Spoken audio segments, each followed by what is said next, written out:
ਅਗਲੀ ਖਬਰ ਵੱਲ ਚਲੀਏ।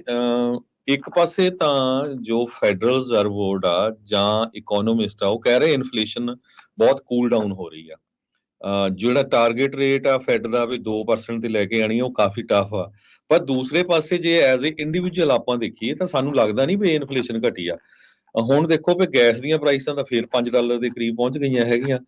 ਠੀਕ ਆ। ਤੇ ਇਹ ਕਹਿ ਰਹੇ ਆ ਵੀ ਜੋ ਐਵਰੇਜ ਨੈਸ਼ਨਲ ਪੰਪ ਪ੍ਰਾਈਸ ਆ, ਉਹ $3 ਤੇ 83 ਸੈਂਟ ਆ। ਤੇ ਪਰ ਮੈਨੂੰ ਲੱਗਦਾ ਕੈਲੀਫੋਰਨੀਆ 'ਚ ਤਾਂ $5 ਦੇ ਕਰੀਬ ਆ, ਖਾਸ ਕਰਕੇ ਬੇ ਏਰੀਏ ਦੇ ਵਿੱਚ ਤਾਂ ਪਤਾ ਨਹੀਂ ਕਿਹੜੇ ਪਾਸਿਓਂ ਕਹਿ ਰਹੇ ਆ ਵੀ ਜਿਹੜਾ ਅਸੀਂ ਟਾਰਗੇਟ ਰੇਟ ਵੱਲ ਨੂੰ ਜਾ ਰਹੇ ਹੈਗੇ ਆ, 2% ਤੱਕ ਚਲੇ ਜਾਣੀ ਆ। ਹਰ ਇੱਕ ਚੀਜ਼ ਇੰਨੀ ਮਹਿੰਗੀ ਆ। ਅਮਰੀਕਾ ਦੇ ਵਿੱਚ 2 ਚੀਜ਼ਾਂ ਹਮੇਸ਼ਾ ਹੀ ਜਿਹੜੀਆਂ ਆ ਬੜੀਆਂ ਅਫੋਰਡੇਬਲ ਰਹਿੰਦੀਆਂ ਸੀਗੀਆਂ। ਇੱਕ ਤਾਂ ਤੁਹਾਡਾ ਖਾਣ ਪੀਣ ਦਾ ਸਮਾਨ, ਇੱਕ ਤੁਹਾਡਾ ਜੇ ਕਿਤੇ ਕੰਮ ਤੇ ਜਾਣਾ, ਚਾਹੇ ਉਹ ਕਾਰ ਹੋਵੇ ਜਾਂ ਗੈਸ ਹੋਵੇ। ਰੈਂਟ ਇਹ ਵੀ ਅੱਜ ਤੋਂ 20 ਸਾਲ ਪਹਿਲਾਂ ਕਾਫੀ ਰੀਜ਼ਨੇਬਲ ਹੁੰਦੇ ਸੀ। ਹੁਣ ਪਿਛਲੇ 15-20 ਸਾਲਾਂ 'ਚ ਰੈਂਟ ਬਹੁਤ ਹਾਈ ਹੋਏ ਹੈਗੇ। ਪਰ ਫੂਡ ਦੇ ਉੱਤੇ ਜਿਹੜੇ ਐਨਰਜੀ ਪ੍ਰਾਈਸਿਸ ਇੰਨੇ ਜ਼ਿਆਦਾ ਜਿਹੜੇ ਵੱਧ ਗਏ ਆ, ਸੋ ਲੋਕਾਂ ਲਈ ਸਰਵਾਈਵ ਕਰਨਾ ਇਸ ਟਾਈਮ ਦੇ ਉੱਤੇ ਬਹੁਤ ਔਖਾ ਹੋਇਆ। ਇੰਨੀ ਜ਼ਿਆਦਾ ਮਹਿੰਗਾਈ ਹੈਗੀ ਆ। ਹੁਣ ਇਕੋਨਮੀ ਸਲੋ ਤਾਂ ਹੋ ਰਹੀ ਹੈਗੀ ਆ, ਪਰ ਹੁਣ ਇਹ ਨਹੀਂ ਪਤਾ ਲੱਗ ਰਿਹਾ ਵੀ ਜੋ ਫਿਗਰਸ ਗਵਰਨਮੈਂਟ ਦੇ ਰਹੀ ਆ ਉਹ ਠੀਕ ਆ, ਜਾਂ ਜਿਹੜੇ ਅਸੀਂ ਖੁਦ ਆਪ ਆਪਣੀਆਂ ਅੱਖਾਂ ਨਾਲ ਦੇਖ ਰਹੇ ਆ ਉਹ ਠੀਕ ਹੈਗੇ ਆ। ਸੋ ਕਾਫੀ ਕੁਛ ਇਹਦੇ ਵਿੱਚ ਜਿਹੜੀਆਂ ਚੇਂਜਸ ਲੱਗਦੀਆਂ, ਪਰ ਜਿਸ ਹਿਸਾਬ ਨਾਲ ਉਹਨੇ ਸਟੇਟਮੈਂਟ ਦਿੱਤੀ ਆ ਵੀ ਕਾਫੀ ਟਫ ਹੋਊਗਾ 2% ਦੇ ਟਾਰਗੇਟ ਤੇ ਪਹੁੰਚਣਾ। ਤੇ ਦੇਖਦੇ ਆ ਵੀਰਵਾਰ ਨੂੰ ਇੱਕ ਰਿਪੋਰਟ ਆਣੀ ਹੈਗੀ ਆ ਹੋਰ। ਉਸ ਰਿਪੋਰਟ ਦੇ ਉੱਤੇ ਪਤਾ ਲੱਗੂਗਾ ਵੀ ਇਨਫਲੇਸ਼ਨ ਜੌਬਸ ਕਿੱਧਰ ਨੂੰ ਜਿਹੜੀਆਂ ਜਾ ਰਹੀਆਂ ਹੈਗੀਆਂ।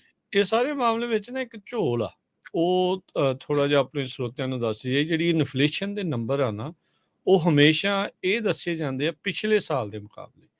ਹੁਣ ਮਹਿੰਗਾਈ ਹੋਈ ਨੂੰ ਤਕਰੀਬਨ ਸਾਲ ਤਾਂ ਜਿਹੜਾ ਉਹ ਹੋ ਚੱਲਾ ਆ। ਹੁਣ ਇਹ ਕਹਿ ਰਹੇ ਜਿਹੜਾ 2% ਇਨਫਲੇਸ਼ਨ ਰੇਟ ਆ ਹਰਜੋਤ ਸਿੰਘ ਜੀ, ਉਹ ਪਿਛਲੇ ਸਾਲ ਇਸੇ ਮਹੀਨੇ ਦੇ ਮੁਕਾਬਲੇ ਦੱਸਿਆ ਜਾ ਰਿਹਾ, ਜਿਹੜਾ ਕਿ ਪਹਿਲਾਂ 8-9% ਤੇ ਰਿਹਾ। ਹੁਣ ਜੀ ਉਹਦੇ ਮੁਕਾਬਲੇ 2% ਜੇ ਹੋਰ ਵੱਧ ਗਿਆ ਆ ਤਾਂ ਸਾਡਾ ਤਾਂ ਕਚੂੰਬਰ ਨਿਕਲ ਹੀ ਰਿਹਾ ਆ। ਪਰ ਆંકੜਿਆਂ ਦੇ ਵਿੱਚ ਇਹ ਜਿਹੜੇ ਝੋਲ 'ਚ ਲੱਗਦਾ ਵੀ ਨਹੀਂ ਜੀ, ਅਸੀਂ ਜੀ 2% ਇਨਫਲੇਸ਼ਨ ਦੇ ਉੱਤੇ ਜਿਹੜਾ ਉਹ ਪਹੁੰਚ ਗਏ ਆ। ਸੋ ਇਹ ਹਰ ਇੱਕ ਨੂੰ ਸਮਝਣ ਦੀ ਜ਼ਰੂਰਤ ਆ। ਸਰਕਾਰਾਂ ਨੇ ਆંકੜਿਆਂ ਨੂੰ ਉਸੇ ਹਿਸਾਬ ਨਾਲ ਹੀ ਪੇਸ਼ ਕਰਨਾ ਜਿਹਦੇ ਵਿੱਚ ਉਹ ਹਮੇਸ਼ਾ ਚੰਗੇ ਹੀ ਨਜ਼ਰ ਆਉਂਦੇ ਆ। ਉਹਨਾਂ ਨੇ ਇਹ ਥੋੜ੍ਹੀ ਕਹਿਣਾ ਆ ਵੀ ਅਸੀਂ ਲੋਕਾਂ ਦਾ ਲੱਕ ਤੋੜਤਾ, ਅਸੀਂ ਲੋਕਾਂ ਨੂੰ ਮਜਬੂਰ ਕਰਤਾ 401k ਪਲਾਨਸ ਦੇ ਵਿੱਚੋਂ ਪੈਸੇ ਕਢਾਉਣ ਦੇ ਲਈ।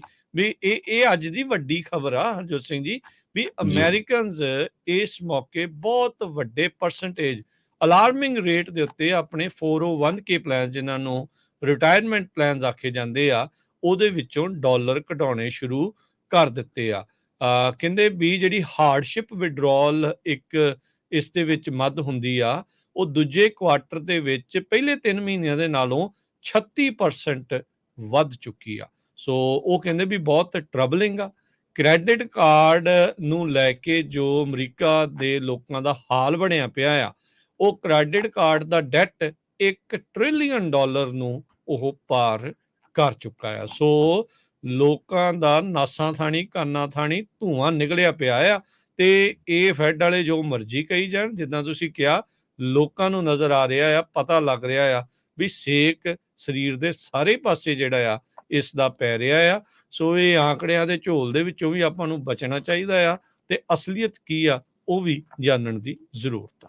ਜੀ, ਸੋ ਬਿਲਕੁਲ ਜਿੰਨੇ ਵੀ ਸਾਡੇ ਸਰੋਤੇ ਸੁਣਦੇ ਭਾਈ, ਜੋ ਕ੍ਰੈਡਿਟ ਕਾਰਡ ਆ ਨਾ ਉਹਨਾਂ ਨੂੰ ਘੱਟ ਯੂਜ਼ ਕਰੋ, ਤੇ ਜੇ ਯੂਜ਼ ਕਰਦੇ ਆ ਸਾਰੇ ਪੇ ਆਫ ਕਰ ਦਿਓ। ਕ੍ਰੈਡਿਟ ਕਾਰਡਾਂ ਦਾ ਇੰਟਰਸਟ 25% ਤੱਕ ਪਹੁੰਚ ਚੁੱਕਾ ਆ। ਤੇ ਜੇ ਤੁਸੀਂ ਪੇਮੈਂਟ ਪਲਾਨ ਬਣਾ ਲਈਆਂ ਤਾਂ ਫਿਰ ਉਹ ਹੀ ਕੰਮ ਹੋਣਾ ਆ ਆੜਤੀਆਂ ਵਾਲਾ, ਜੋ ਇੰਡੀਆ 'ਚ ਹੁੰਦਾ ਸੀ, ਪੈਸੇ ਨਹੀਂ ਵਾਪਸ ਦੇ ਹੋਣੇ ਹੈਗੇ। ਅਗਲੀ ਖਬਰ ਵੱਲ ਚਲੀਏ। ਪਿਛਲੇ 2 ਹਫ਼ਤਿਆਂ ਤੋਂ ਹੀ ਆਪਾਂ ਤੁਹਾਡੇ ਨਾਲ ਡਿਸਕਸ ਕਰਦੇ ਆ ਰਹੇ ਹਾਂ। ਅਮਰੀਕਾ ਦੀ ਸਭ ਤੋਂ ਵੱਡੀ ਟਰੱਕਿੰਗ ਕੰਪਨੀ ਜੈਲੋ, ਉਹਨਾਂ ਨੇ ਸਾਰਾ ਕੁਛ ਹੁਣ ਆਪਣਾ ਸ਼ਟ ਡਾਊਨ ਕਰ ਦਿੱਤਾ ਹੈ, ਬੈਂਕਰਪਸੀ ਫਾਈਲ ਕਰ ਦਿੱਤੀ ਆ। 30,000 ਦੇ ਕਰੀਬ ਵਰਕਰ ਜਿਹੜੇ ਆ ਉਹਨਾਂ ਨੇ ਗੁੱਡ ਬਾਏ ਕਹਿ ਦਿੱਤਾ। ਕਹਿੰਦੇ 99 ਸਾਲ ਪੁਰਾਣੀ ਯੈਲੋ ਟਰੱਕਿੰਗ ਕੰਪਨੀ ਨੂੰ, ਜਦੋਂ ਹੀ ਉਹਨਾਂ ਨੇ ਬੈਂਕਰਪਸੀ ਫਾਈਲ ਕੀਤੀ ਆ, ਕਿਉਂਕਿ ਬਹੁਤ ਸਾਰੇ ਲੋਕ ਇਹ ਸੋਚਦੇ ਸੀ ਵੀ ਸ਼ਾਇਦ ਇਸ ਵਾਰੀ ਫਿਰ ਉਹਨਾਂ ਨੂੰ ਕੋਈ ਨਾ ਕੋਈ ਬਹਾਨਾ ਮਿਲ ਜੂ, ਜਾਂ ਬੈਂਕਰਪਸੀ ਚੈਪਟਰ 11 ਫਾਈਲ ਕਰਕੇ ਕੁਛ ਹੋਰ ਰਾਹਤ ਮਿਲ ਜੂਗੀ। ਪਰ ਕਿੰਨੀ ਕੁ ਵਾਰੀ ਗਵਰਨਮੈਂਟ ਤੋਂ $700 ਮਿਲੀਅਨ ਦਾ ਲੋਨ ਲੈ ਕੇ ਫਿਰ ਇਹਨਾਂ ਦੇ ਫਰਾਡ ਚਾਰजेस ਵੀ ਲੱਗੇ, ਉਹ ਪਲੰਟੀ ਦੇ ਕੇ, ਤੇ ਅਲਟੀਮੇਟਲੀ ਹੁਣ ਇਹ ਜੋ ਕੰਪਨੀ ਆ ਉਹ ਸ਼ਟਡਾਊਨ ਹੋ ਗਈ। ਬਹੁਤ ਸਾਰੇ ਲੋਕ 20 ਸਾਲ 30 ਸਾਲ 40 ਸਾਲਾਂ ਤੋਂ ਉੱਥੇ ਕੰਮ ਕਰਦੇ ਸੀ, ਕਹਿੰਦੇ ਜਨਰੇਸ਼ਨਸ ਤੋਂ ਕੰਮ ਕਰਦੇ ਸੀ, ਕਿਸੇ ਦਾ ਫਾਦਰ ਉਹਦਾ ਮੁੰਡਾ ਵੀ ਇਦਾਂ ਵੀ ਜਿਹੜੇ ਕੰਮ ਕਰਦੇ ਰਹੇ ਹੈਗੇ ਆ। ਸੋ ਇਹਨਾਂ ਦੇ ਕ੍ਰੈਡੀਟਰ 1 ਲੱਖ ਦੇ ਕਰੀਬ ਕ੍ਰੈਡੀਟਰ ਆ, ਜਿਨ੍ਹਾਂ ਲੋਕਾਂ ਨੇ ਪੈਸੇ ਦੇਣੇ ਆ। ਉਹਨਾਂ 'ਚ ਵੱਡੀਆਂ ਕੰਪਨੀਆਂ ਵੀ ਆ, ਜ਼ੈਲੋ ਦੇ, ਐਮਾਜ਼ੋਨ ਆ, ਹੋਮ ਡੀਪੂ ਆ, ਗੁੱਡ ਟਾਇਰ ਤੇ ਰਬੜ ਕੰਪਨੀ ਹੈਗੀਆਂ, ਤੇ ਇਹ ਟੌਪ ਦੇ 30 ਅਨਸਕਿਉਰਡ ਕਲੇਮ ਵਾਲੇ ਹੈਗੇ ਆ। ਸੋ 30,000 ਲੋਕਾਂ ਨੂੰ ਕੰਮ ਤੋਂ ਬਾਹਰ ਜਾਣਾ, ਤੇ ਉਸ ਟਾਈਮ ਦੇ ਉੱਤੇ, ਜਿਸ ਟਾਈਮ ਦੇ ਉੱਤੇ ਟਰੱਕਿੰਗ ਇੰਡਸਟਰੀ ਬਾਟਮ ਦੇ ਉੱਤੇ ਆ, ਬਹੁਤ ਬੁਰਾ ਹਾਲ ਆ। ਸੋ ਉਹ ਜੋ ਲੋਕ ਉੱਥੇ ਕੰਮ ਕਰਦੇ ਸੀ ਉਹ ਕਹਿੰਦੇ ਵੀ ਹੁਣ ਸਾਨੂੰ ਜੌਬ ਵੀ ਨਹੀਂ ਲੱਭ ਰਹੀ, ਕਿਉਂਕਿ ਹੁਣ ਕੰਪਨੀਆਂ ਜੋ ਆ ਉਹ ਸਟਾਰਟ ਨਹੀਂ ਹੋ ਰਹੀਆਂ, ਕੰਪਨੀਆਂ ਦਾ ਬੜੀਆਂ ਸਲੋ ਚੱਲ ਰਹੀਆਂ ਹੈਗੀਆਂ। ਯੈਲੋ ਕਾਰਪ 1924 ਦੇ ਵਿੱਚ ਸਟਾਰਟ ਹੋਈ ਸੀ, ਉਸ ਟਾਈਮ ਦੇ ਉੱਤੇ ਇਹਦਾ ਨਾਂ ਯੈਲੋ ਫਰੇਟ ਕਰਕੇ ਜਾਣਿਆ ਜਾਂਦਾ ਸੀ।